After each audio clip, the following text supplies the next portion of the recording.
5, 4, 3, 2, 1. It's time to count down reality TV's most talked about moments with Amanda Bella.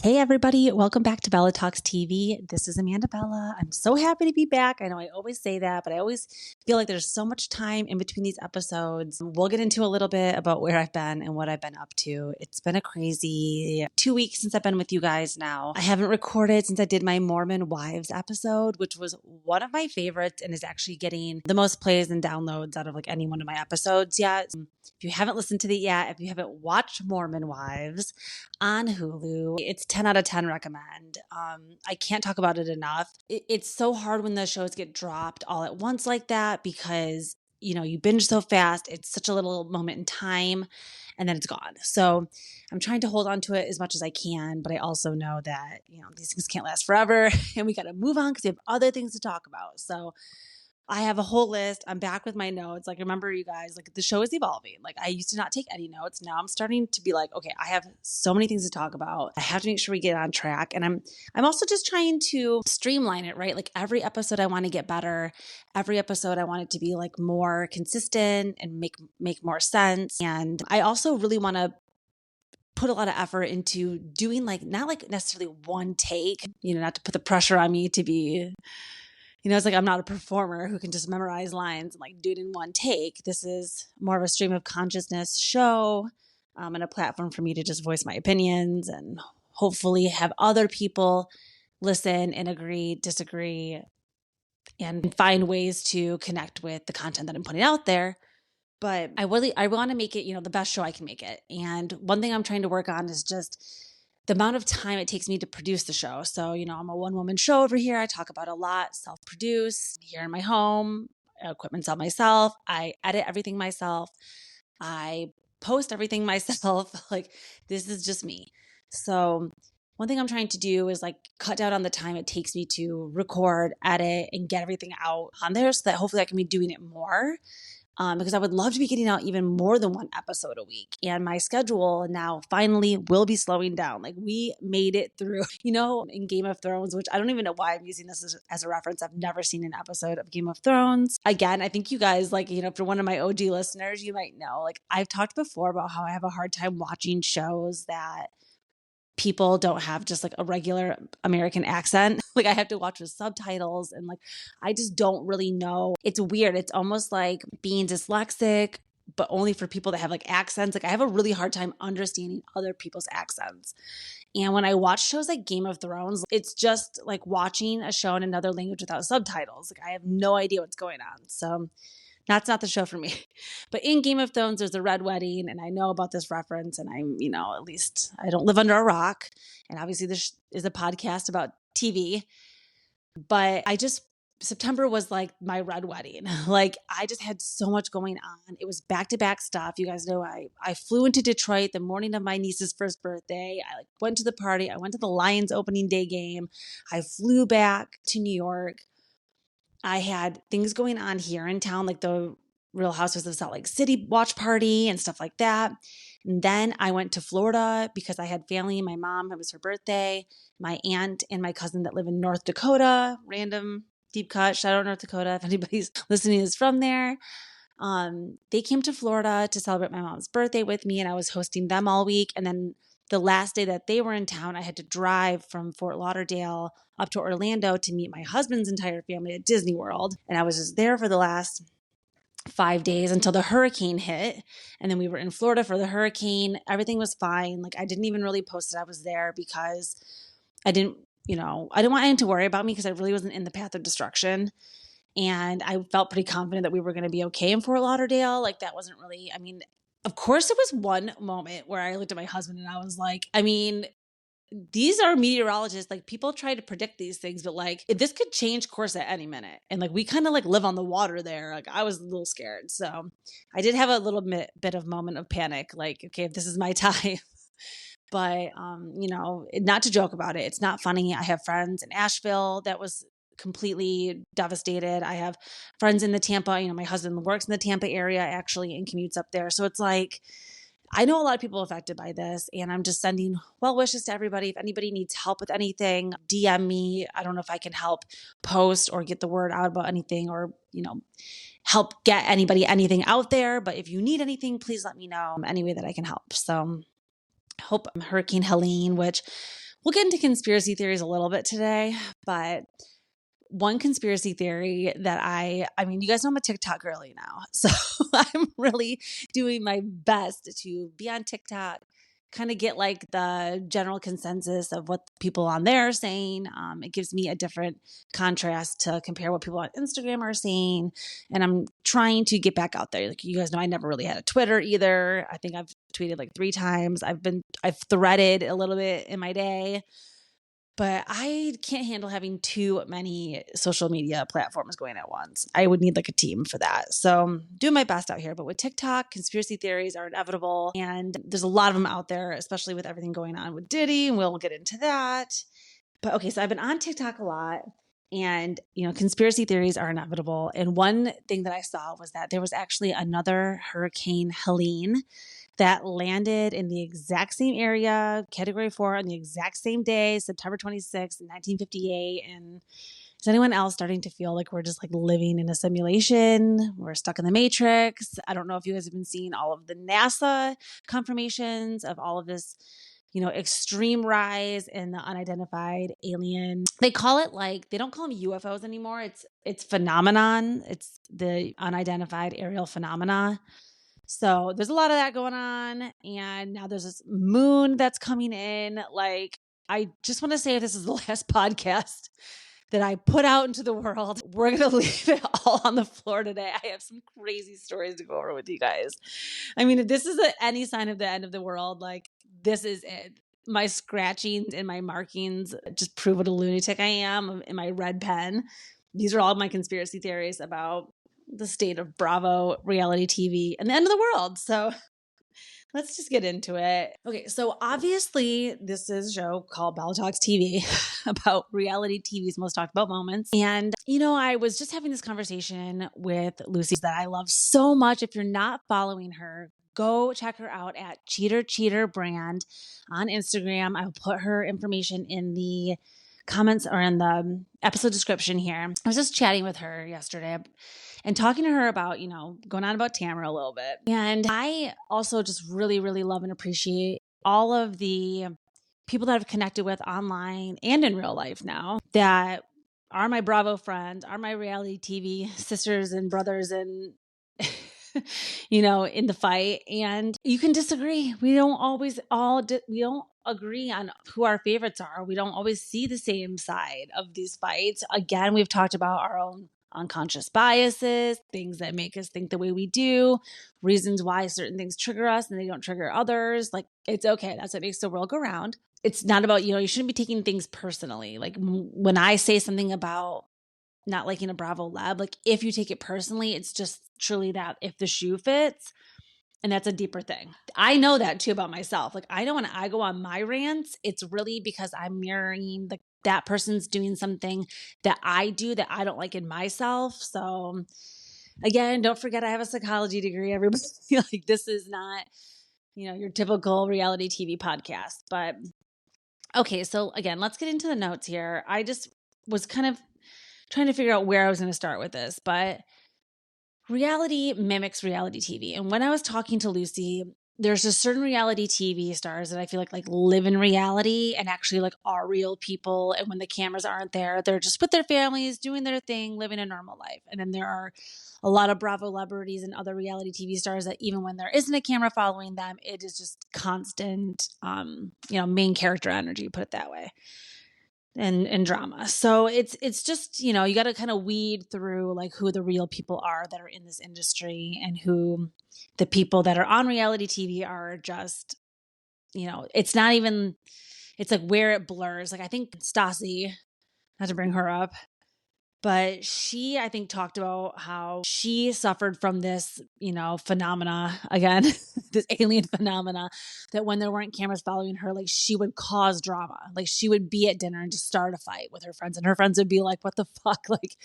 you're not on TV right now, Stassi. Like, we're just having dinner. Like, you don't need to be like acting like this. And that kind of made her have this epiphany about like, wow, okay, yeah, I need to really like detach a little bit here.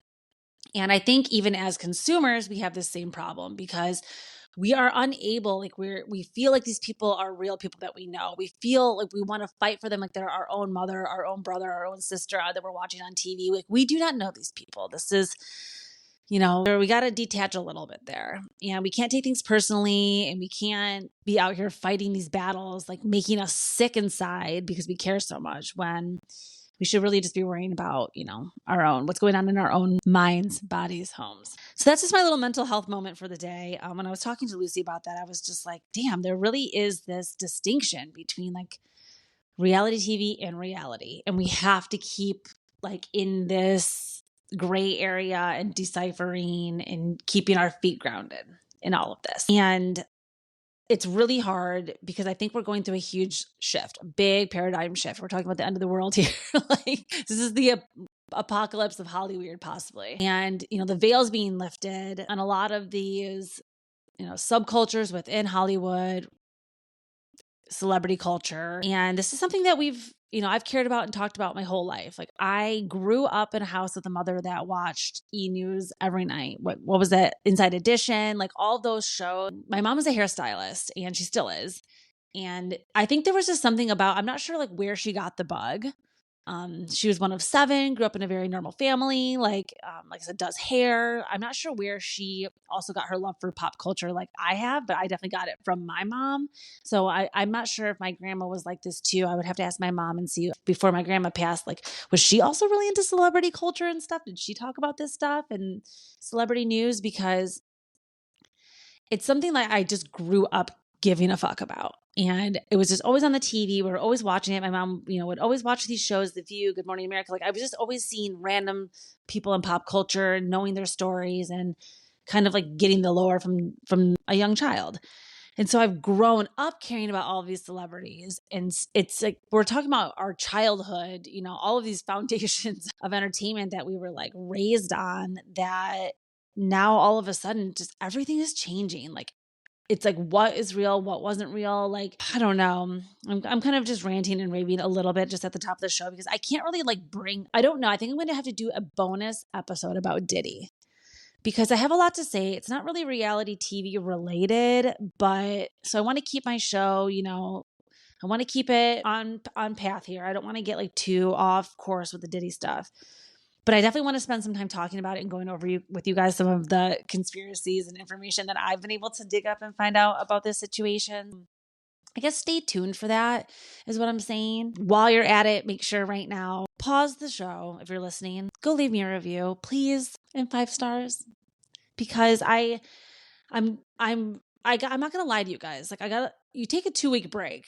And it's real easy to not come back. Like, I'm in Disney World. I'm doing all these things. There's hurricanes. There's aliens. I'm like, who needs Bella Talks TV on Monday? Like, no one cares. But I had to rally myself. I had to like get my imposter syndrome and like shake it out. Like, literally like stage myself and kind of like get my head back in the game, because this, again, I have to remember that like I don't do it for other people. I'm not here for the likes, for the comments, for the numbers, for the views. I'm really not. I'm here for myself. This is like just, it's such good, for me to just sit down with you guys to get all these thoughts out. And I always thought of this one, like there's this therapy meme or picture or something that I saw once that was like, what is therapy like?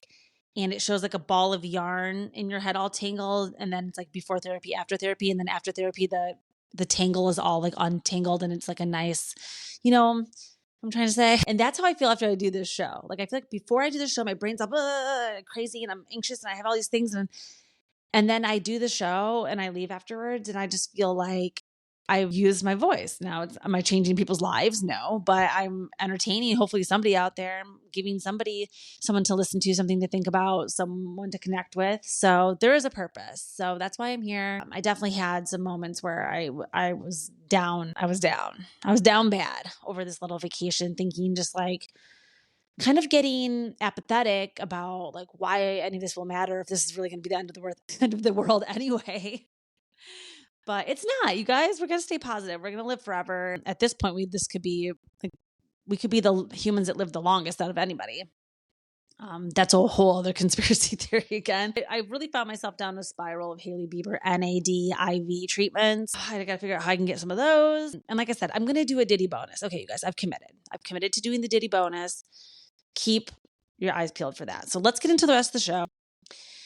My OMG and my LOL of the week. We have, like I said, a lot. So let's get started. So my OMG of the week this week is going to be over at Selling Sunset. If you guys are following me at BACHELORETTE TV on Instagram, which you better be, you probably saw me post this video of Mary and Jason, who Jason is one of the Oppenheim, the O group, the Selling Sunset little twinsies. I love those short kings. I love them. Like, I used to think like something was off with them. And now as we're 8 seasons in with these guys, I've learned that they're just misunderstood because they're short. And I think, yes, they probably have their own Napoleon complexes, but we also put that on them as a society, and we like almost didn't even like give them a chance because of that. And now that I've given them a chance, I'm totally in love with both of them.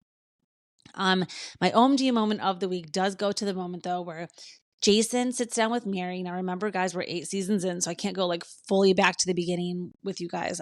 But Mary and Jason used to date. They don't anymore. You know, Mary's moved on, but they still co-parent their dog, Nico. Nico is actually Mary's dog. She got him 18 years ago before she started dating Jason, but then throughout being with Jason, and then of course, even though Mary and Jason dated, didn't stay together, and then broke up, they still continued to co-parent. And again, they work together and are together every day still, basically. This dog is very important to them, their family, the office, and now the fandom. In this latest season, Jason sits Mary down and explains that Nico's been having some health issues and they need to go to the vet. So they go, whatever. Even when they come back from the vet, Jason's sitting her down. You could tell Mary was expecting to hear like, okay, there's something going on, but it's going to be okay. Or like, it's going to be a slow fade. Or it just was not the news she was expecting to hear when Jason then tells her that they only have a few days left with him. And just the utter grief and shock and despair that came over Mary. I mean, holding Nico, holding her face, crying, Jason coming in, hugging her, them crying together. He's crying. I mean, what a man. They're crying, holding the dog together, they're looking at each other, and they're almost like laughing because they're crying so hard. It took me out. That scene took me out. I know this isn't your typical OMG moment of the week, but that moment was my OMG moment of the week because I was gripping my chest. I was crying. I was holding the camera because you guys, I mean, me and my ghetto production of a Instagram, I'm always like taking videos of the TV or the iPad like, with my camera and my iPhone and then posting these videos. But I'm trying to take a video of this moment and I'm crying, I'm shaking, they're crying. It was a mess. I'm sniffling, I'm holding Candy. She's crying, which she's laying here right beneath my feet here. Such an angel dog. She had the best flight of her life yesterday. She's probably going on like somewhere between 20 and 30 times flying now. She's my little frequent flyer. And yesterday we boarded, we sat down, got her in. And it was just the perfect time of day for her to take her nap because she skipped her morning nap since we were like going to the airport. And she passed right. She just started falling asleep. Her little eyes were falling asleep in her carrier. Gosh, angel dog. But yeah, it just made me really want to like hold her forever. I just appreciate animals so much and what they bring to us and give to us. And we just don't deserve them. That scene had me in tears. They cut to then the next scene where Brett, who remember is Jason's twin brother, goes into the office to tell all the other ladies that Nico had passed away. They won't be seeing Mary and Jason for a few days as they grieve. They have a whole dog funeral that's over the top that brings one of the biggest fights of the end of the season between Bree, Emma, Chriselle, Chelsea. There's like this huge drama going on. Now, again, was leaving you guys off last episode. I hadn't finished Selling Sunset. I have now. It was a phenomenal season. My only gripe was that there was no Christine Quinn in it yet. And I know that she's been filming, and I do kind of forget that I think what they do with Selling Sunset and Selling the OC is they usually film 2 seasons at a time and then break it up, send it out. So I'm assuming that Christine Quinn will just be in this next section because this is probably recorded before everything went down with her and her husband's crazy divorce. So yeah, that was my OMG moment of the week. I could not handle it. It was so upsetting. I just really wish I could have hugged them both. And, RIP Nico. Gosh, they take the ashes out and they spread them under the tree at the dog funeral. Oh. Other final moments about Selling Sunset, just to wrap it up. So Chelsea discovers that her husband, Jeff, was cheating, and she just sits on this information. Like, it's unclear how long she knows before she ever tells him. I need to know her big three. Like, what signs is this woman? Like, where does this come from? Like, if I found out my husband was cheating, I wouldn't be able to keep that a secret for more than like one. I would be in 1 second already like. So I don't know. That was crazy to me that she was so strategic about deciding and really taking the time to decide like what she was going to do with that information. That was really interesting. Now, again, the big fight of this season is that Bree, who is Johnny Manziel, you guys know Nick Cannon's baby mama, Bree. Bree brought on this random girl, Amanda. And you guys know I love an Amanda. We have to stay together.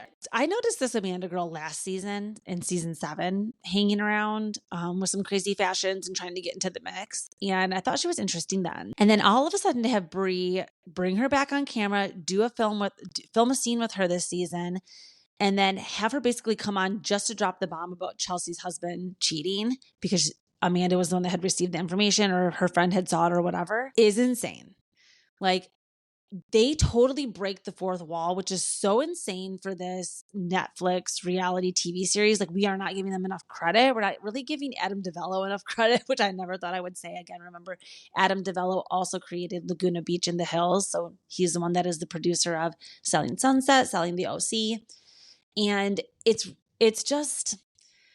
Adam DeVello really did one with this one. I really love that he's letting them break the fourth wall because the big fight is the fact that Bree filmed with her. Like, they were all mad that Bree set up a scene with Amanda to bring this on camera to ruin Chelsea's life, which again is payback because Chelsea talked shit about Bree having Nick Cannon's baby. A lot of drama going on over in Selling Sunset. If you guys did not watch this latest season, I recommend. I would say 8 out of 10 recommend. Pretty good season for them. They kind of left off, like we know now Chelsea does end up going on to get divorced. You guys know I love to do a live update. Let's just check in with her real quick because I'm curious. I am curious if she's like dating anyone else or there's been quite a bit of time now. I think that's passed. It's truly no surprise that her Instagram is just a bunch of selfies. So Chelsea. Okay, it doesn't really give me too much information about her. Are there captions? Home is where the heart is. Looks like she bought a home. That's good. That means that she moved out. Okay, yeah, just like kind of clicking around to see anything, but not seeing too much. She's been seeing a lot of events. Damn, she is so hot. Like, can you even? I can't even. Okay, so that's enough for Selling Sunset. OMG of the week. Love, love, love. Go watch. Okay, moving right over into my LOL of the week. Let's get into it. Another video or I made a post about over the week that had me laughing, and just the whole season is insane so far. We're only 2 episodes in. Let's go down to the Jersey Shore. Jersey Shore LOL moment of the week. They're in this, so let's just recap a little bit. We all know Jersey Shore. I would love to show you guys this picture. I went to a Jersey Shore party in like 2009 and I poofed my hair. I did Sally Hansen, like airbrush tan cans. I had like an Ed Hardy dress, big hoop earrings, which like these are the biggest hoop earrings. I usually wear I'm not really a hoop girl, but I had these huge hoop earrings, like the big fur boots. Like, it was iconic. And I need to find that picture for you guys. I love Jersey Shore. So LOL moment of the week, we used to have regular Jersey Shore. Then when Jersey Shore ended, they were like, how are we going to get, everybody started to move on, get married, have kids. Nobody was going down to the house anymore. Like that chapter had ended. And they were like, okay, we'll just start doing these family vacation trips with everybody. Kind of like Real Housewives Ultimate Girls Trip. Instead of doing a whole season, 3 months of shooting, it's like, just go put them on an island together for a week and see what happens. It's honestly smart. So they were like, okay, Jersey Shore, we're going to just start sending them on these little vacations and see what happens. They go to Italy, they go to Miami, they go on all these different vacations throughout the years now. And we're on season 8, I believe, or 7 or 8 of Family Vacation.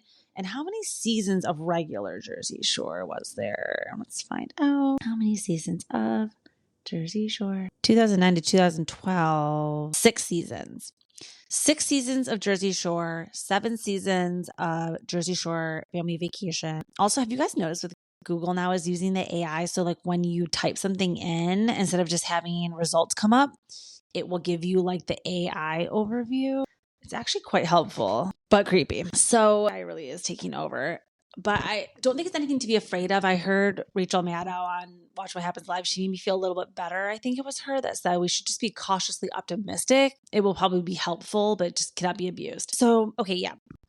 Jersey Shore, we start off this episode and it's like we got to get all the fam back together, right? So once season wraps or filming wraps for one of the seasons, everybody kind of goes their separate ways for a little while. They need to get everybody back together. Producers usually come up with some excuse, right? Like last year, it was because there was Jersey Shore Day that was officially given to them in New Jersey. And there's always like a beginning of the season, kind of like with Housewives too, right? There's always like a kickoff event. And this time their kickoff event was this meatball party, right? Like we're going to have a meatball contest at Snooki's basement. No, you guys, I'm not kidding. Like this is how low budget Jersey Shore is.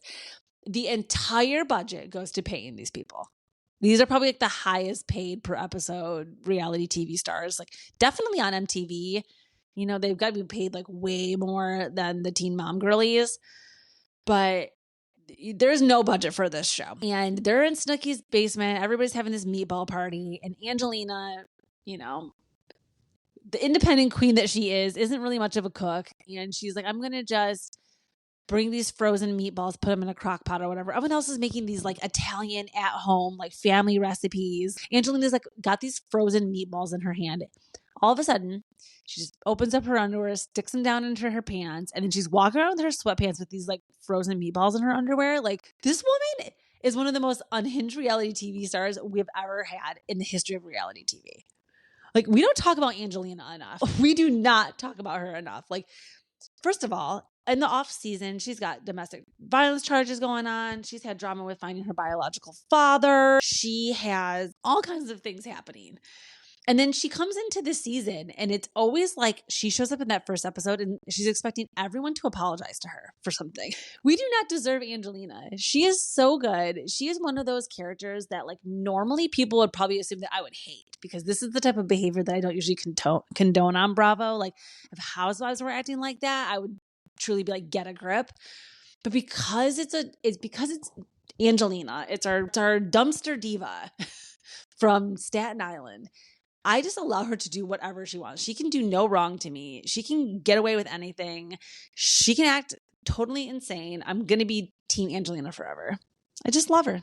I just love that insane, cuckoo bananas, crazy girl. So yeah, that was really my LOL of the week, was that part where Angelina put the balls in her underwear.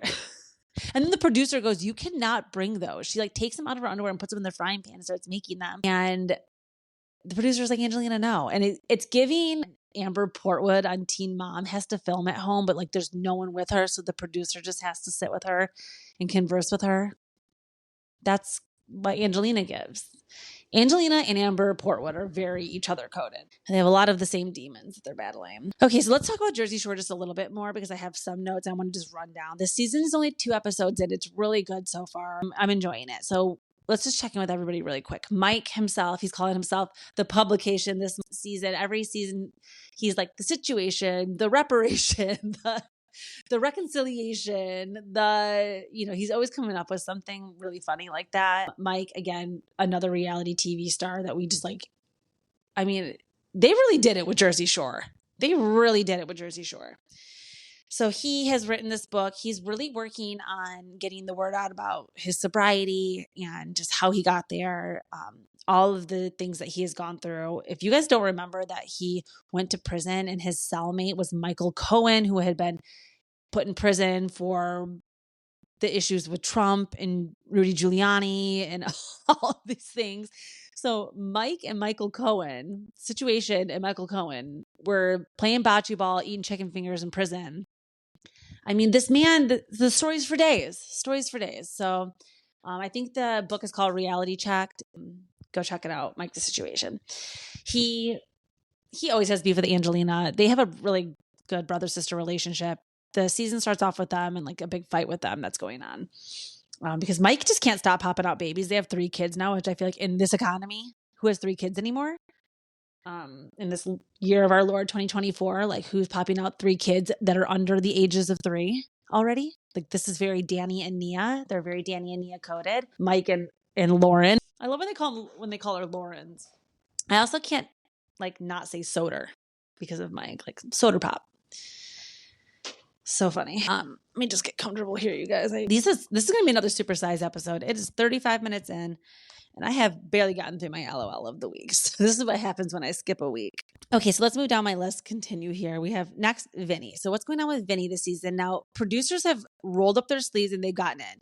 They know there's a lot of reality TV out there now to compete with, and they need to keep streaming numbers up. Like I know that the Jersey Shore, like we didn't have Snooki there for a little while, which was really interesting because the show went on without her. I have my suspicions of why, I think she was having some like marital problems and stuff. And that was a big reason why she was not there. And then, taking away time from her kids and stuff, but they got everybody back. They ended up getting everybody back now, including Ron, including Sam. Like every single original cast member is on and active on this show now. And producers have been working fucking hard. Put it that way. They've been working harder than the devil out here trying to get this show to like stay on because it got really bad and gimmicky there. It was giving Kardashians at the end when it was just like Scott doing Todd Cranes. Like it was just Pauly doing prank wars. Vinny, like it was just not good. The show was trash and it should have been canceled probably several times. But they got Snooki back. They got everybody back. They opened up the wallets. Like I said, the budget goes now to the cast and they're just hanging out in people's basements. They're not doing anything. But they got everybody back, which is the most important part. Like, what is the show without these, like, we need these people. So, the producers now have really highlighted, like, okay, we got to get deeper on what's going on with them outside of the show. We got to get them to start bringing stuff on camera. We can't be dancing around stuff anymore. Like, we need to be back to really how the old Jersey Shore was, where we really we're following what was going on in these people's lives and not just doing like fake shit on the show just to have a show. Like Family Fun Day, Dina, no offense. No more Family Fun Days. Oh my God. So Mike, he's really getting into his addiction, the book, being a dad, all this stuff. He's going hard. He always delivers. He moves the storyline. He is the Tamra of Jersey Shore. Vinny is getting into his mental health storyline. So they actually show a lot of interesting flashbacks of him back in Jersey Shore that I didn't remember, of him having anxiety attacks and some breakdowns and really struggling with his mental health. So that helped me kind of like understand Vinny a little bit more again and kind of get into his personal history and what we can expect from him this season. Now, I've always, he's my age. He's 37, I believe. And he's, been known to be kind of impossible to settle down. We've never really seen him with a girlfriend. He seems to honestly be a self-proclaimed sex addict, porn addict. He's kind of always talked about that. Now, I watched that show, of course I did, called Double Shot at Love with Vinny and Pauly on MTV. It was 3 seasons, and where it's a dating show where Vinny and Pauly get to date all these girls and they get to have their bachelor moment. And Vinny did actually pick a girl in the end, and that was really interesting. Pauly also did. He got down to his finalist, Nikki, who is still his current girlfriend. But in the show, if you guys remember, if you probably don't because you probably didn't watch it because nobody did. Pauly and Nikki, he doesn't choose her in the end. He basically is like, I like you, but like I'm going to leave the show alone. And that devastated her. But then they got together like after filming and then the COVID happened and they've been together ever since. But Nikki hasn't been on the show in like a couple seasons and everybody's always wondered like what's been going on with them. But she's back this season too. They were like, no, Pauly, if you're going to be on the show, you're showing your relationship with Nikki. Vinny, you're going to be on the show? You're showing your mental health problems. We're doing this damn thing. Then Angelina, I mean, she always shows it all. We don't even have to go on with her. I already mentioned like what her storylines are. She had a big domestic violence thing with Vinny. She had charges pressed against her. Vinny 2.0, again, not Vinny Guadagnino from the house. Vinny, her boyfriend, fiance, who they're not together anymore now. spoiler alert, but this season will go over that relationship. Snooki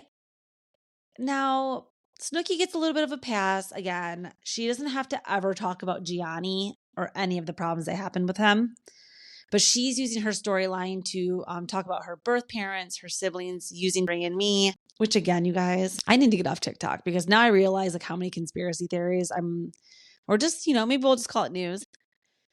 But did you guys see that with 23andMe, this company decided to go private? It used to be a public company where everything, I can't pretend like I know shit about, did you guys ever watch Ozark when Julia Gardner, when she plays Ruth, she's like, I don't know fuck about shit. Like that's how I feel basically in life. So I can't pretend to know really anything about this, but apparently 23andMe went from being a publicly traded company to wanting to go private now. And then all of the CEOs stepped down and they're thinking that like all of our DNA that's been connected, myself included, because I've done 20, is going to be used now for so many different things. I mean, that's all I'm going to say about that. But JWoww or Snooki uses that to, go into a birth parent journey this season. She, again, is from Chile. She was born in Chile and was adopted at 6 months old. So Snooki has a very interesting story. JWoww, we haven't really gotten to her yet much this season. She's kind of just giving comedic relief in these first 2 episodes. We have seen a lot with her. Her and Roger were insane. That was a crazy marriage. Her son, Grayson, has developmental disabilities and is on the spectrum. And she talks a lot about that, has shown that in previous seasons. I'm interested to see like where she's going to get into the mix this season with everybody. Then we have Ron and Sammy. So Sammy is actually videoing and journaling her IVF journey this season. And she's also 37, my age. I find it very interesting to see her going through this process.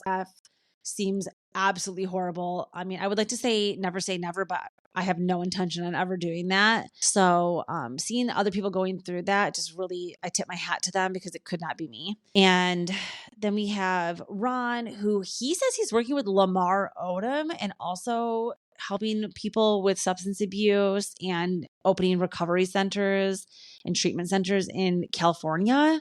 So Ronnie's fucking killing it. And then Dina, I'm curious too what we're going to see come out with Dina this season. She's got a pretty solid marriage. She seems like a great mom. She never really has family drama. I'm hoping she's going to be fighting with the girlies.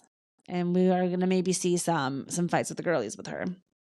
So yeah, that's Jersey Shore. I just wanted to run down everybody and where we stand with everybody this season in hopes that you guys will go watch. Now, I was trying to figure out where I was going to stream this. And I'm like, it's not on Hulu. Not on Paramount Plus. It's not on Peacock. It's not like, where can I watch this show? It's not, I have Spectrum for my cable. Can't watch it on there. It's not on demand there. Where the hell can I watch this? I had to pay for it for one episode, $3 on my Prime app. They're gatekeeping the fuck out of this episode. They really want everyone to be watching live and getting these ratings up. Like they're working hard. So I don't even know what night it's on. It's Thursday. It's always Thursdays. Thursdays, Jersdays. So please go watch on MTV so that we can keep this show going. And with that, let's take a short break and we will get into my top 5 countdown of the week. Okay, guys, welcome back to Bella Talks TV. We're going to get right into my top 5 countdown here of reality TV's most talked about moments of the week. And again, today is Monday, September 30th. So tomorrow is October 1st, which again is a reminder of the new RHONY season premiere coming out on Bravo. It's going to be a good season. I have low expectations, but you guys, like, there's no such thing as a bad season of Housewives to me. It's pretty rare. I've watched them all. I've seen every single episode. I ain't quitting now. So I will be there and I will be watching that. I'm actually going to a watch party. Shout out to, again, I always am shouting out to my girlies at RHOPOL, Real Housewives of Politics page. All my girlies over there running that. They're doing a watch party tomorrow with also my friend Stars by Alyssa. I will put all their information in the episode description. Go follow all of their pages. They're amazing. So we're going to be doing the watch party tomorrow for the premiere, and I will be with all of them. I'm so excited. So it feels so good to be back in New York. All right, so my top 5 countdown of the week. So I talk, one thing I've noticed with a lot of podcasts lately is like some go on vibes and some go on facts. Some people are investigative journalists and some people are just truly opening their mouth and yapping. And I'm kind of in between. I don't want to be totally just fake newsing and spreading, lies and gossip. But I also like to do a little bit of research. I love to grab my phone and give a real-time update. So we're going to go down my list of things here. Some I might have to pull my phone out, and some I might know a little too much about already. So we'll have to just see how this top 5 goes, because there's some random things on here yet that I haven't got the full story for yet. And I'm actually curious myself, what the hell this is going on. Okay, so yeah, let's get into my top 5 countdown. My number 5 most talked about moment of the week is the Golden Bachelorette premiere. So, I did a poll on my Instagram and I asked, are you guys watching the Golden Bachelorette? It ended up being about 70-30. People are not watching it, but I'm hoping after you listen to this episode, if you're not listening to it, that you will give it a chance. I know a lot of people were not happy with the way that the Golden Bachelor went with Gary. Gary spelled like Jerry, which will still haunt me to the day that I die. People had a problem with Gary because him and Teresa got married.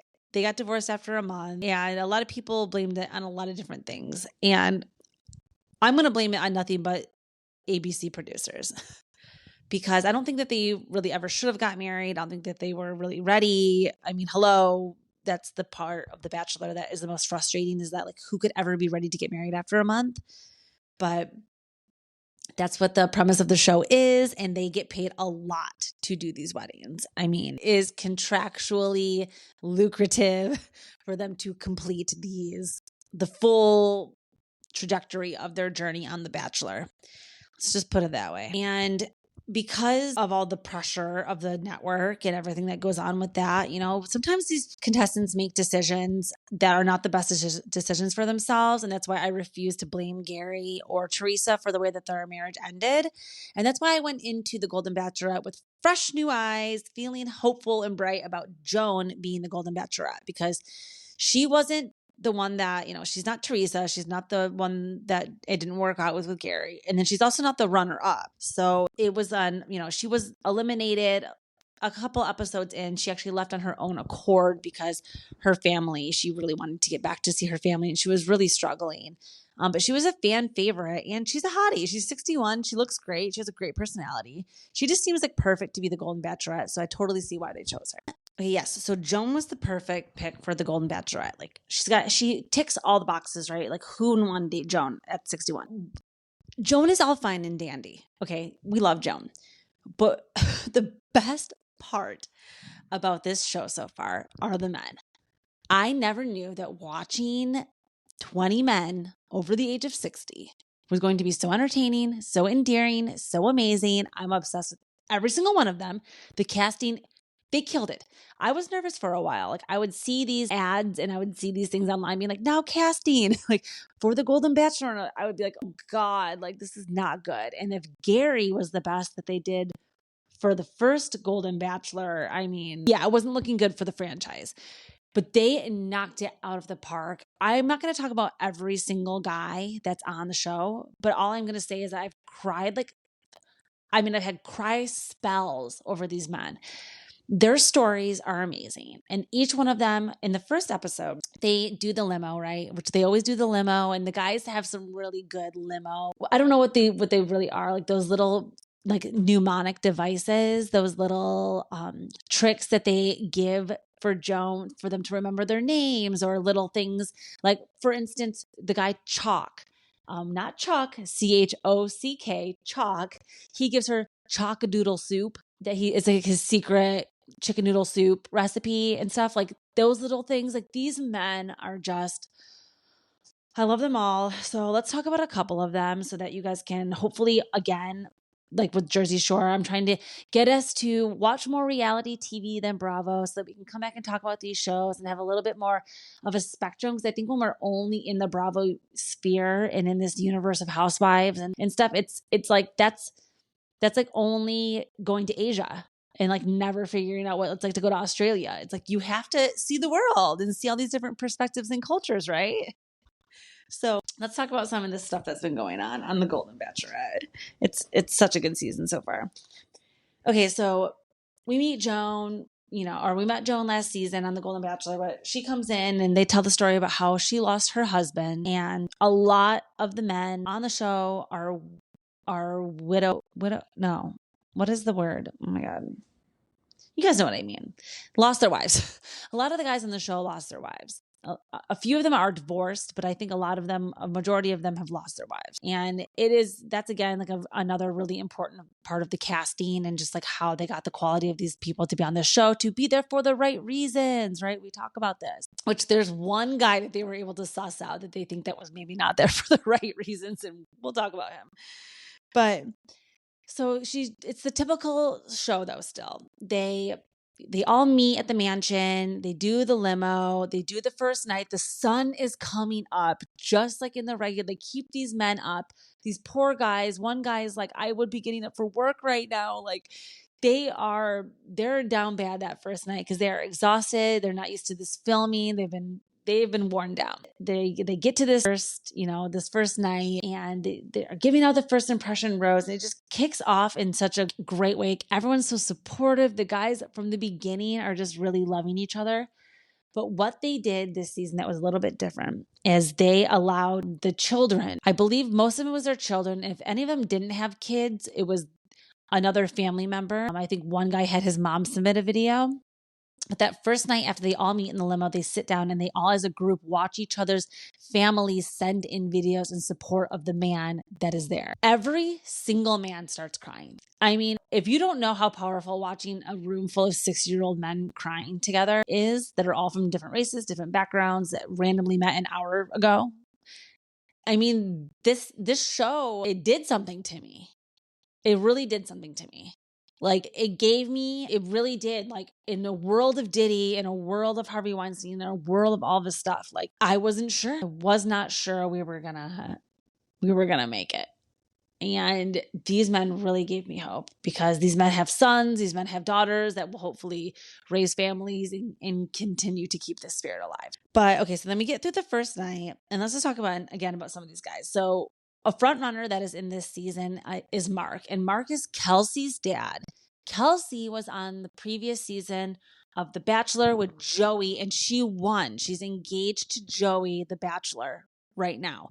So this is the Bachelor Joey and Kelsey's, this is their dad. This is Kelsey's dad. That's coming on. That Kelsey's mom passed away 6 years ago, and now he's ready. He wanted to meet Joan, and I mean, he's definitely a front runner. First of all, he's hot, and he just seems like a really good guy. But if he is not picked by Joan, he will for sure, mark my words now, be the next Golden Bachelor. He will be perfect for it. So we have Mark, and then just kind of in some of the guys in the order that they arrived in the limo, we had Pascal, which, if you guys remember, I'm a Chicago girly, and there's the 3 men from Chicago in this season, which I loved the representation. So we have Pascal, who's actually from France originally, who's a hairstylist that lives in Chicago, that owns a very successful salon, and clearly, is very successful. And at first I was like, this guy seems a little bit like out there, but Joan, her impression of him made me feel better about him. She was like, because he's very outgoing and has this really strong like French accent, and he's just it's kind of like a lot, but Joan really was into it. She was like, no, he makes me feel young, fun, sexy. I'm like, ooh, okay, Pascal's one to watch. I'm sorry guys, I hate when other podcasts too will be like, oh my God, can you hear that? And it's like, you can't even hear what's going on, but there's just a lot of noise outside my window, so I'm gonna try to keep going because I'm on a roll here. But okay, so then we have another person that shows up is Gary, and he is Tina Turner's godson, and he too seems like such a light, seems so amazing, and just seems like a really good guy. So I think that he's going to be somebody who kind of makes it far in this show. He seems to get a lot of camera time so far. Another person is Jonathan. Jonathan is a sexy, bald zaddy too, and he's got like this chest tattoo that looks like feathers or something. Again, like 60-year-olds aren't usually my thing. The thing about this show that I've noticed though is like, he's not just a pretty face. Like into episode 2, they really show like he ends up winning to be so the first episode, we're kind of getting like ahead a little bit here, but the first episode is very standard, right? We all know how the first episode of The Bachelor and Bachelorette go.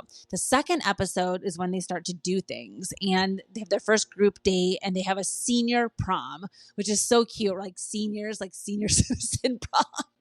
So they have their senior prom, and Jonathan tells the story about how he never got to go to his own prom. And then he comes to this prom, and then Joan actually makes him prom king. So another, he's crying, she's crowning him. It's like, so he's not just like a pretty face, he's a sensitive soul. And she too starts to see that in him. She's like, damn, like I could really have feelings for Jonathan because he's got it. He's so hot, and he has an amazing soul. So I'm going to be interested to see. He's somebody who is divorced, and he talks about that. He did not lose his ex-wife. So again, there's always a little mystery to be thought about with the men who got divorced. But they were all endorsed by their children to be there and stuff, and I'm sure it's all good. But okay, so then we have to talk about Charles. Now, Charles, if you guys don't know who Charles is, pause this, go to my Instagram and watch my last 2 reels. I posted 2 clips of him.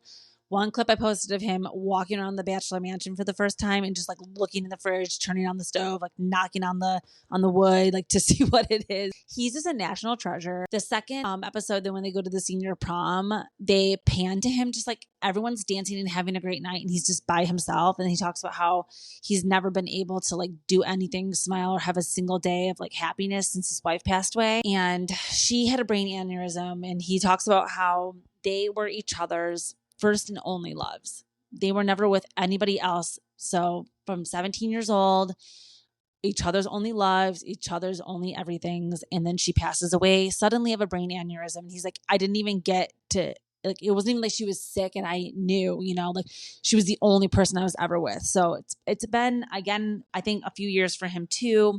And he just talks about, he's so vulnerable about how this is really hard for him. He's like, this is going to be really hard. By the end of the prom, this man is dancing. He's playing skee ball. He's talking about how he calls his daughter and he's like, this is the happiest day that I've had since she passed. You don't have a soul if you watch this show and you don't cry. I will challenge you on that. I mean, this show is good, you guys. Like, please go watch.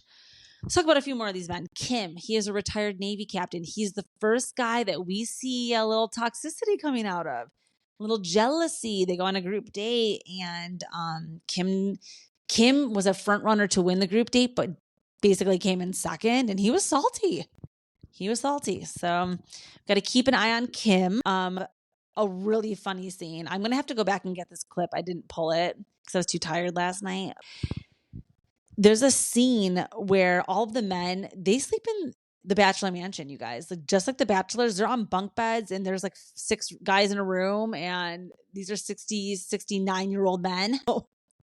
They're really cracking me up. They're all around the next day taking naps because they said that they can't sleep at night because everybody snores. And then they're doing impressions of each other snoring. And then one guy, Greg, who seems to be the worst snorer of all of the men are roasting him. And Pascal, the French guy, Greg's like, I woke up in the middle of the night to a naked French man punching me because of his snoring. I was cracking up at that. And then Pascal says, well, I'm not going to really beat him up because Greg does my laundry. And then they show Greg how he loves to do laundry and sort through everybody's stuff. I mean, these men. There's a guy named Guy. I mean, how dad is that? Okay, I have to talk about, they have the first rose ceremony. A few men go home. A few controversial men go home that I was sad about. 2.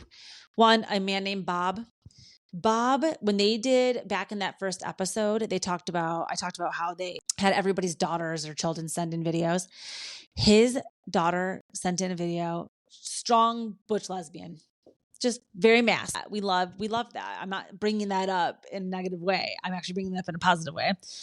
Bob, she shows up on the screen and they show Bob, and Bob already starts crying, right? Because it's his daughter. And she goes on to be like, Dad, you're going to kill it. Like, have fun. And then she says, when I came out and when I decided to, be gay, you were my number one supporter. I don't want to say decided to be gay. That is not politically correct, but you guys know what I mean. When I came out and decided to live my life as a gay and out and proud person on an LGBTQI person, I want to make sure that I'm not offending anybody, but you guys know what I mean. That when I decided to come out, you're my number one supporter. And then he goes on to tell a story at how at Thanksgiving now, his house will be filled with up to 27 lesbians. He's like, he called it Bob's House for Wayward Lesbians. Again, a national treasure. Now he went home. So I was really sad to see him go. We wish the best for Bob. Now, another person that went home though, that people said maybe was not here for the right reasons. He was having a little too many cocktails and he was spending a little bit too much time doing cannonballs in the pool, was Jack. Jack was another guy from Chicago that I was rooting for. He came in singing Frank Sinatra "My Way" to Joan out of the limo. And then that first night in the house, when all of the men are drinking, hanging out, whatever, doing their little, you know how the first night the producers give everybody a chance to sit down with Joan and they can have like a little date set up? This man cooked an entire meal from scratch for her. So that was pretty impressive. So Jack with the Frank Sinatra singing and the cooking for her to go home. But they said, you know, Jack might have been there for the right reasons. He might have just been there just to be on camera. He was kind of giving that energy. I'm not going to lie. He was doing a lot of cannonballs. He was like loving the pool. I think when he walked into the room for the first time, he got out of the limo, he met Joan, and then he walked into the room of the men afterwards where the men see them for the first time. His first words were, "Did someone say bourbon?" Jack's a party guy. So sad to see Jack go. That is all I will say about the Golden Bachelorette.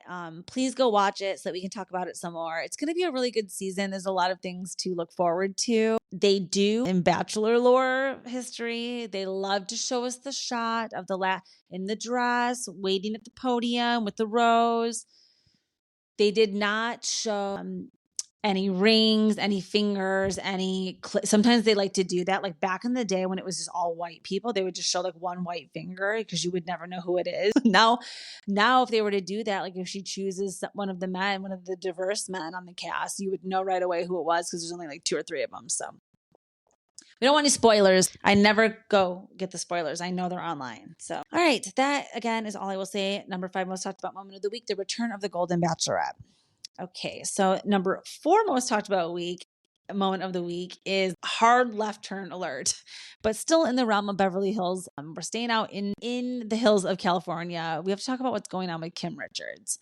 So again, this is one of the parts where I'm going to get my phone out because I don't want to just go off of vibes and not give you guys facts, but let's find out exactly what happened with her because TMZ and people and everybody, all of the reputable sources are reporting that Kim was placed in a 5150 psychiatric hold over the weekend. I think Kyle Richards was present, allegedly. Let's find out exactly what happened with this. I'm going to bring up that Kim People article. She's 60. It just popped up just so you guys know too, kind of what we're working with here. Maybe she could be the next Golden Bachelorette. Okay, people.com. Kim Richards was placed on psychiatric hold. Law enforcement called after dispute with sister Kyle amid relapse. Says the former Real Housewives of Beverly Hills star's struggles with substance abuse have been long documented on the Bravo show, and Kim Richards is reportedly facing struggles after years of being candid about her addiction struggles. According to TMZ, Kim and her sister Kyle were involved in a dispute earlier this week over the Real Housewives of Beverly Hills star's relapse into her alcohol addiction. Okay, so that's important too. I wasn't sure what substance was being abused. So it looks like she's back on the bottle. A spokesperson for the LAPD confirms to people that law enforcement reported to an incident on Wednesday, September 25th in the Encino area where a source tells people Kyle owns a home that Kim has recently been staying in. Okay, so what happened to the house that Kim was living in where she drew all over the walls? Where's that house? The LAPD tells people officers responded to keep the peace after a female reportedly violated a restraining order. However, after an investigation, they determined there was no order on file and no crime was committed.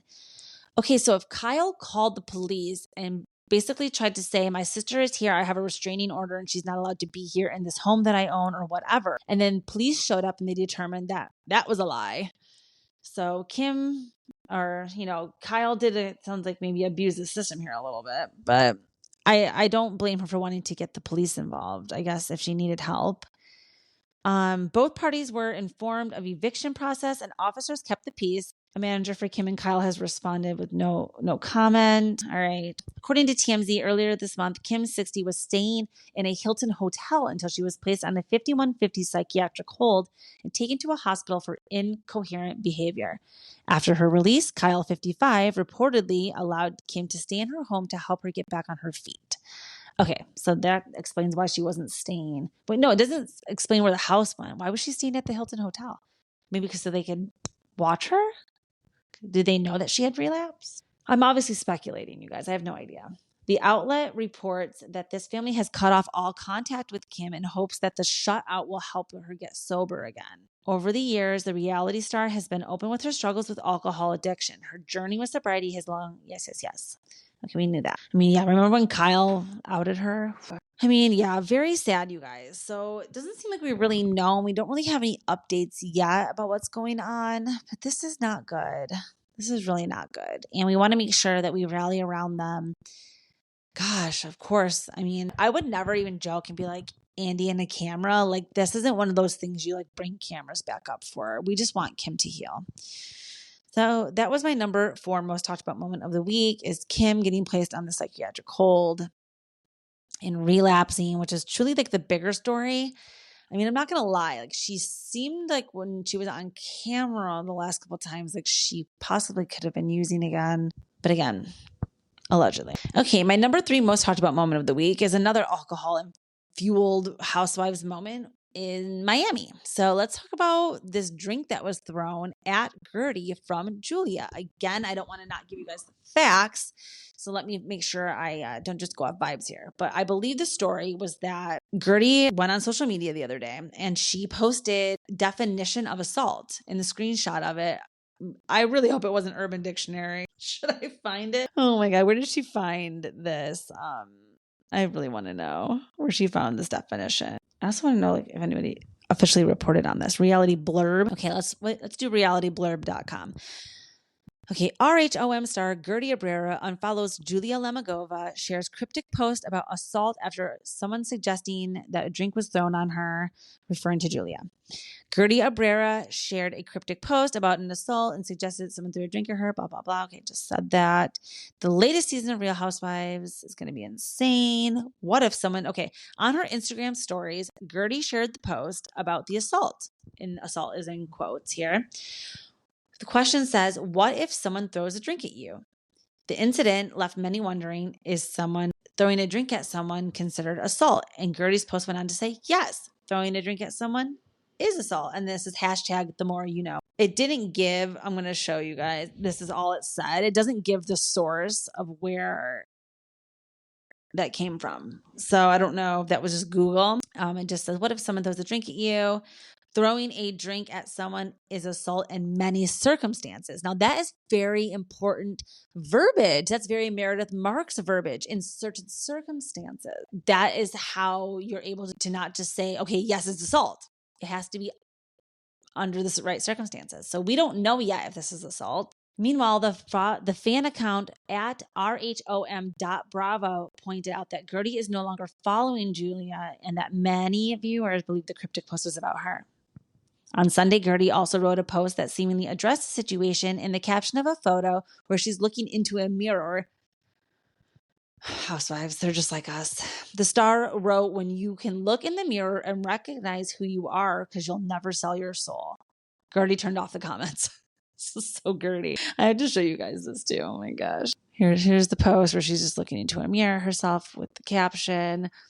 I think you guys know I a couple episodes ago talked about how I was actually disappointed that Gertie was coming back this season. I think she got lost in the sauce. I think this proves it. And you know what she's actually reminding me of a little bit? She's giving me a little bit of like Dr. Contessa vibes from Married to Medicine. She's giving me a little bit of Kenya. She's giving me a little bit of trying to think of someone who really blows things out of proportion. I don't know. I have to think more. But okay. Shouldn't Julia be focusing on those 2 babies she just adopted? Hopefully. Okay, but what does it say? But on RHOM, okay, this is fan reaction. Shouldn't Julia be focusing on those 2 babies she just adopted? Hopefully she's not the one that threw a drink at Gertie, but it's sure looking that way. Said, oh, this is the blonde Puerto Rican. Oh my God. Hey, girl. Okay, I'm going to tag her. Referring to the recent news that Julia and her wife, tennis legend Martina Navratilova, adopted 2 boys. Yes, we love that story. Julia said she's tired of y'all thinking she's boring. True. I hope Miami doesn't go down the petty path of the rest of the housewives. Exactly. So one comment that I made was, you don't see John Aiden acting like that, which I was shocked to say myself. But yeah, I mean, Danielle literally smashed a glass up against her face at a party, and Julia was never like, oh, that's an assault. You assaulted me, and like freaked out and ran away crying. We do not condone physical violence on this show. That's not what I'm trying to say. I don't want my housewives doing this stuff. But shit happens. Things do get physical. I actually need to tell you a quick story here. Quick detour. I'm at LaGuardia yesterday. I land at the baggage claim. I have Candy with me. I have my carry-on bag with me. So I have her carry-on case. She's out of the case because, you know, she's been in there for hours. Like when I get out to the baggage claim, I usually take her out. And then we're waiting for my suitcase to come. I have like a little area that I have taken up with my stuff because of the dog. And I'm trying to stand off to the side and I'm looking for my bag. This guy keeps walking around like in my space. Like he's got 4 Disney bags. He's got headphones on that are little kid headphones with like the kitty ears on. He's like a bigger guy, but he's short like me. And he's just like in my space. He's like stepping on my bag. He's almost like stepping on my candy. And there's a lot of space. There's no reason to be that close to me. He's kind of like bumping into me a little bit. I'm increasingly starting to get like a little bit annoyed. I kind of like am giving looks to the people around me. Like, is anyone else seeing this? Is it me? Am I not? Okay, so he's coming up. He's really starting to crowd me and annoy me. On the other side of me, this older man and his wife too also start kind of like coming up behind me. Again, there is tons of space. It is a huge baggage claim area. So and I'm not even standing at like the spout area, you know, where people like to like gate lice, like the bag. Like I'm way on the other end. Like I'm around the 3rd corner of the stretch of the thing. I'm very patient. I'm very demure and I'm very cutesy when I'm picking up my baggage from the fucking baggage claim. So he's in my space. This other guy, I finally tell the older guy because he just seems more with it. I'm like, excuse me, sir, can you just please like back it up just a little bit? Because I have my dog. I'm trying to get my bag. I'm alone here. Give me some space. He's like, I understand. I'm sorry. The other guy, though, is actually increasingly getting like worse and like stepping on me more and like bumbling around. And he's also got this big backpack on that he keeps like bumping into me with. And finally, I said, in a little bit more of a snarky way, not so nice, that I said to the nice elderly man that was next to me, I was like, bro, can you back it up a little bit? There's tons of space. There's no reason for you to be bumping into me. And he kind of just turns and looks at me and he doesn't say anything. He never says a word to me. He just looks at me and he kind of looks at me confused. And I'm like, okay. And then I'm looking around. His family and stuff are kind of there. And he's not by himself. He's with a big group, but it's like, go over there with them. And he kind of looks at me or whatever. And then he continues to do it. And that's when I got mad because I asked you, maybe not politely, but I did ask you to stop. And now you're just going to continue to like bump into me and like be in my space. So then I got a little bit louder and was like, please go away from me. There's lots of space. And I start to raise my voice like this. And all of a sudden, his wife came out of nowhere. She comes up to me, she goes, you got a problem with my husband? It was literally exactly like Talene from Real Houses of Dubai. She's like, you got a problem with my husband? And I did. I actually respond. I mean, I think I've been watching too much Housewives. I literally got up and I was like, yeah, I got a problem with your husband. He's standing in my space, stepping on my dog, stepping on my shit. Tell him to go away. And she literally raised a fist to hit me, and her husband pulled her back, and their family like pulled her back, and they moved away. Like I almost got assaulted at LaGuardia yesterday. Did I run my mouth a little bit? Yeah, I probably could have asked him nicer, but like I had enough, and now I'm scared of like the state of the world that we live in. That was like a crazy little just a sidebar I kind of forgot that happened. Good Lord. Okay, so back to that. So Danielle never even pressed charges or did a lawsuit or had a restraining order or refused to film or wouldn't be in the same room or whatever. I got to give Jen Aiden some credit here. She pulled her bootstraps up and she got back to work. So I really don't like that Gertie is already doing this again. She is the victim. She's got that victim complex. And that's why I think I won't say the stuff about the cancer again. You guys know I talked about that before. I won't rehash. But to come in and to now say that she assaulted, take it to a place of court, take it to a place of lawsuit. We cannot have our housewives doing this. Please stop suing each other, serving each other, assaulting each other, taking it to this place. It's just housewives, you guys. So yeah, that was my number 3 most talked about moment of the week, is the circulating story. More will have to develop. I believe cameras were up. So we got Andy and a camera. We're going to find out what happened. We got to be patient. Okay, so speaking of suing each other and serving each other, this is a perfect segue into my number 2 most talked about moment of the week, which is Ryan and Tamra and the big fight out in the OC about whether or not Tamra should have had to apologize for saying that Ryan stole on Watch What Happens Live. So let's get into it. I got to talk about the facts here. Okay, so my number 2 most talked about moment of the week. Okay, so let's go back to this episode. Let's go back to the place of this party at Katie and Matt's house on this latest episode of OC. So everybody's showing up, and we're noticing that as everybody is showing up, it's a couple's party. So Shannon's not going to be there. Like Katie said, she would be the 9th wheel.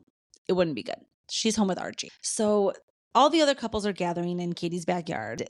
They're talking, someone talked about, I think it was Watch What Crappens, was like, this party looked boring as hell. Like nothing was happening. So Tamra started drinking. Tam was hitting those martinis.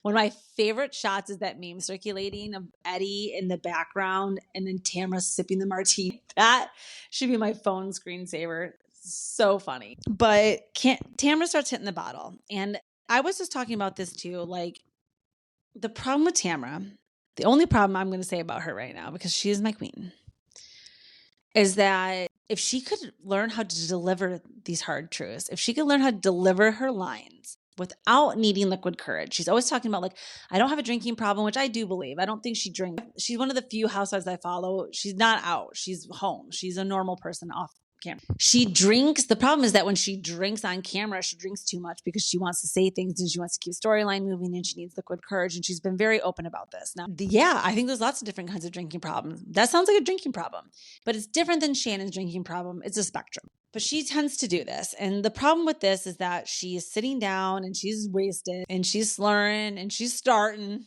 just like Dorinda would say. And I'm drinking Llewellyn like Tinsley. It's a lot.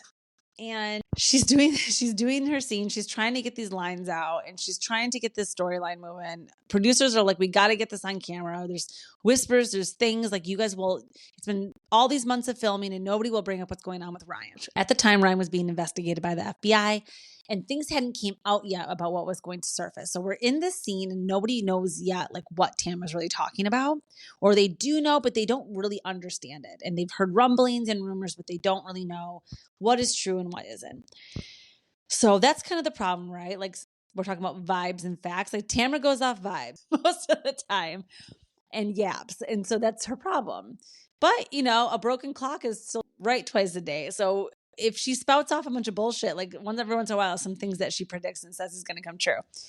So these things about Ryan are really bothering her because Ryan went on a podcast and he talked shit about Eddie and said Eddie was soft, alluding to the fact that Eddie is gay, which he's not the first one that has brought this up. And I don't think that there's any truth to it, but I think that if men, I don't know. I just don't know. I don't want to speculate about Eddie's sexuality. It's really not the point. The point is that Tamra brings up this stuff about Ryan because Ryan was going in about Eddie and he was talking shit. And the one thing that she has got a good point about is that Eddie's never been on someone's podcast talking about the other wives' husbands. Even after everything that happened with Kelly Dodd, he didn't do that. And Vicky calling him gay and all this stuff. He never really retaliated. He never went to that point of John Fuda. He never went to this point of the way that Ryan is now acting. And so this whole situation that goes on at this dinner party is very confusing for everybody because they're not really sure what happened. No one's really listened to the podcast, so they don't know what Ryan said and what Ryan did that was so, offensive. But there's a couple things that he did. One were the Eddie accusations. The other thing is that apparently like 20 years ago, Tamara's son, Ryan, was revenge porned by his girlfriend. He sent her a dick pic and she sent it to the tabloids. This is a problem. Man, woman, like Ryan or hate Ryan, you can't condone that. You cannot sit on your fucking Scandival high horse and talk about revenge porn or anything like that. You can't without, you can't even be mad at Diddy. I mean, this is like all on the spectrum of this. You can't be mad at Ryan for that. Like, we've all sent nudes. If one of my exes decided to go to a fucking tabloid with it, that would ruin my life. So the fact that then Jen's Ryan, was reposting articles and things that had went back 20 years ago to Tamara's son's Ryan's revenge porn, that's fucked up. So that would be enough for a mother to retaliate against somebody if you're coming for their kids. Now, I know Ryan is a piece of shit. I can't believe I'm defending him. And it's confusing because we're talking about two different Ryans here. So keep up here. But it's not okay. That whole situation is not okay. And I was like really disgusted to hear that Ryan Boynahan was doing that to Ryan, Tamara's son. I don't know his last name. So anyways, that prompts Tamara to bring up this FBI investigation that rumors have been swirling about what's going on. And I found that to be very interesting too, because what is actually like, we're able to see full circle now. We got Andy and a camera. Like, we're always right. Like, cameras had actually went down. I'm not sure when the season finale will be or how many episodes we have of the season to count on, but something is going on where they're going to, I guess, have to get into the real truth about what happens here, because if it's going to be on TV and cameras and stuff. But basically, okay, so what I understand that has happened, and I've read other things on here too. I've talked about this a few times on the show before.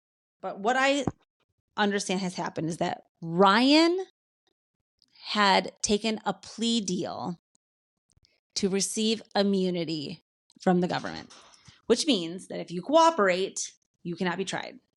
You sign on the dotted line and you basically that's what goes on. It's like a contract. And so you can spill the tea, give everybody up, and hopefully for you sacrificing yourself, they will get 10, 20, 30, who knows how many can be in an enterprise, more men, and take down way more of a racketeering thing.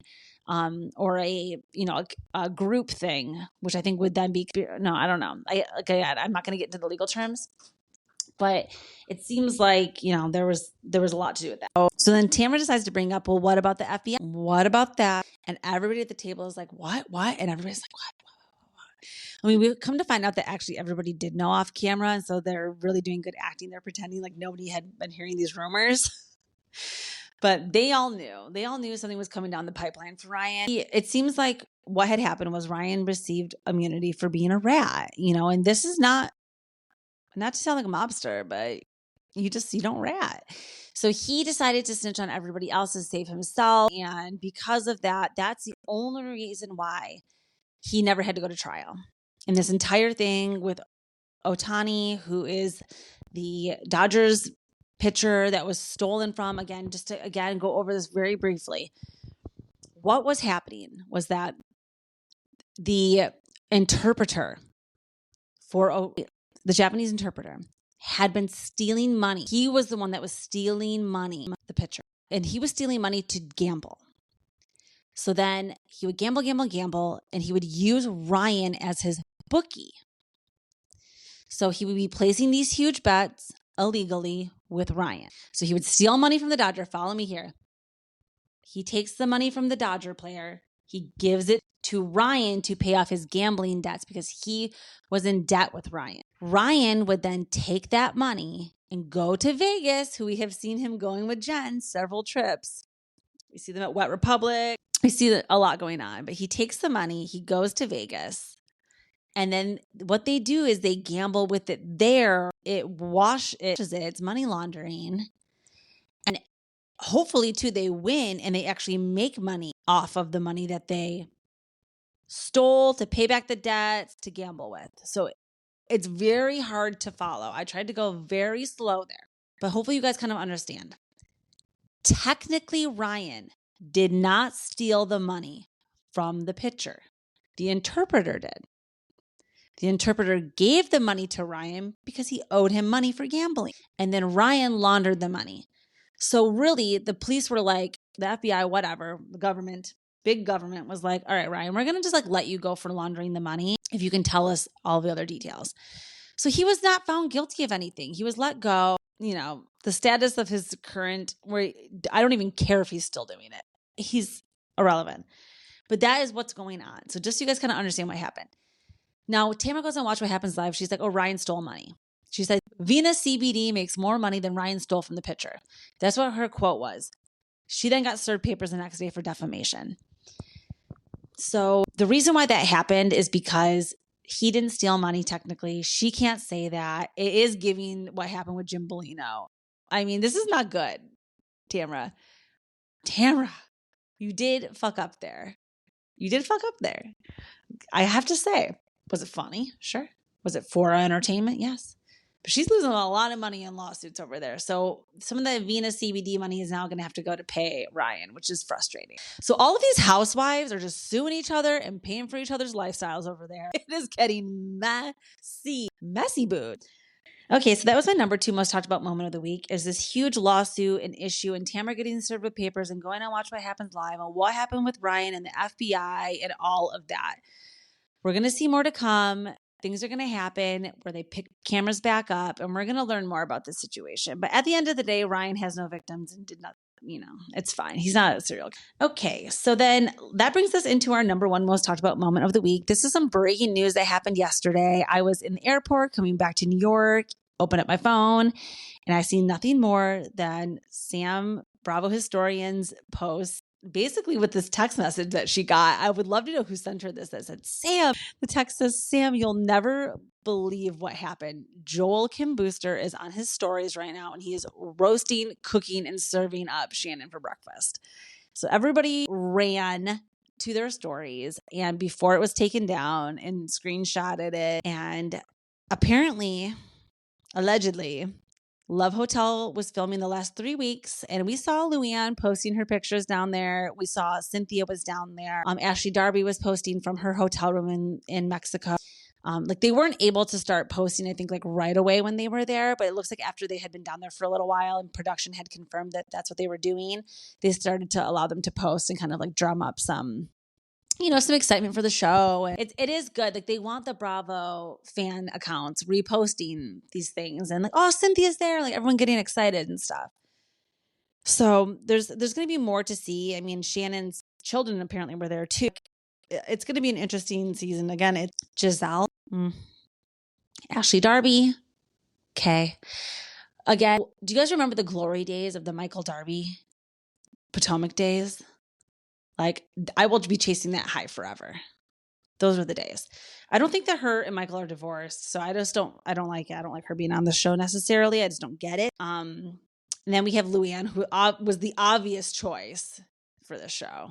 Been begging for a dating show for Luann for a long time. And then we have Shannon. And a lot of people were like, okay, what? No offense. Actually, or, some offense. But it's why? Shannon her dating, I think it's because we wanted to see Shannon find love. Okay, so there we found the why. We all want to see Shannon find love and be happy again. But she was way too fresh out of this stuff with John. This is still going on. This is airing right now. She's not ready to date. She's not ready to move on. She is not in the mindset to be out there.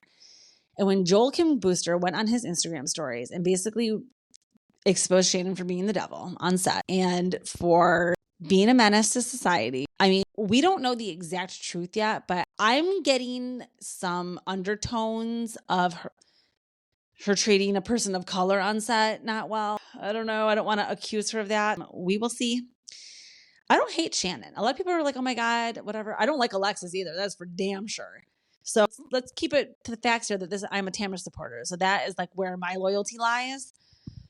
But Shannon is just, she's wackadoo, and she's not mentally healthy enough to be in this type of situation filming and kind of doing this. So I don't think her being on set was the best plan right now for her, but it's unclear exactly what happened yet. We're all going to have to stay tuned. But something happened on set where she was mistreating people. Joel exposed her, posted to his stories, wanted everybody to know. And a lot of people are not happy about this. Now, I posted to my story, I was Joker laughing in the streets, trying to tell everybody for the last month that Shannon is not a good person.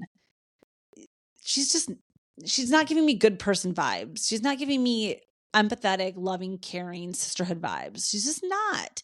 She gives me cold-hearted, selfish, self-centered victim vibes. Low vibrational. She's a low vibrational person. So that is my beef with her. But the fact that she would go on set, mistreat people, mistreat cast, production, and then everyone's like, oh, Joel Kim Booster, you're going to lose your job. NBC's never going to ask you back. Like, you fucked up your bag. Good. The fact that people get silenced in the industry because they're scared of not having future jobs, opportunities. Again, hello, do you not see what's going on with Diddy? Like, expose, lose a job, take a hit, be your voice. Like, you shouldn't want to have jobs that are like that anyway. Like, who wants to have a job where you're getting abused on set? So that is the number one most talked about moment of the week so far. I mean, it is only Monday. Again, I usually record at the end of the week, but I wanted to get on the mic with you guys. I just went on for an hour and 45 minutes with you. So I had a lot to say, obviously, but it's just been a lot going on, and we've had a lot of drama, and I just want to come back to this place. We come to this place like Nicole Kidman. We come to this place, right? Like, we're here for entertainment. We're here for fun. We're here for good feeling. We just are. And we have a lot of things to say about this stuff, but we got to keep it positive out there. And until we know more facts, I won't comment more. It's all, one-sided right now. We haven't gotten a response from Shannon yet.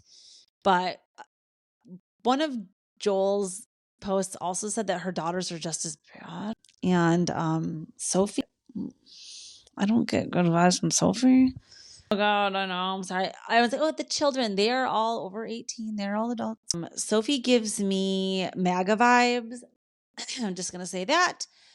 And then Adeline and, oh, come on. I can't forget the girl's name. Stella and Adeline now. They're both giving me like LA elitist influencer vibes of like, okay, they're in NYC. They're in Paris. They're like the Olsen twins. Oh my God. I kind of love them actually now. Just comparing them to the Olsen twins. Oh my gosh, I'm losing it. I've been recording too long. Okay, I really need to let you guys go. I didn't even get to talk about the Real Houses of Salt Lake City this week. I have a lot of controversial thoughts about Mary. I'm loving the new housewife, Brittany. I really, really am. I talked a little bit how I saw the premiere episode. I had gone to that watch party. I met all of the ladies when they were wasted. It was so great. One quick thing I have to say is I do not condone Lisa Barlow saying that she likes fur. That's fucked up, Lisa. Like, it's 2024. Don't love that. I don't love that. I really hated that she said that. I've refused to pick Angie or Lisa. You guys, this is a perfect example of like where sometimes I refuse to pick a side in a fight. So they're both equally mother to me. They are both my stepmothers. So I'm going to just have to stay tuned on that. But I'm really liking Delulu Brittany so far in this fight with Mary. I wish it's just giving me real good Housewives vibes for the season. And I'm trying to think if there was really like a most talked about moment. It's probably just, that fight with Mary. I mean, Mary has a lot of problems. Mary is really triggered by Brittany because we're getting into a lot of Mary's personal story with her mother and her grandmother this season. Again, producers like Jersey Shore sat down with Salt Lake City and probably told Mary, like, if you're going to be on this show this season, you got to show your life because we cannot hear it from the fan base. You've got to give it. And so they're forcing her to talk about stuff this season, and we're getting into more details. And she talks about how her mom would often choose the men in her life over her. And that's a deep cut for her. She's getting vibes like that from Brittany.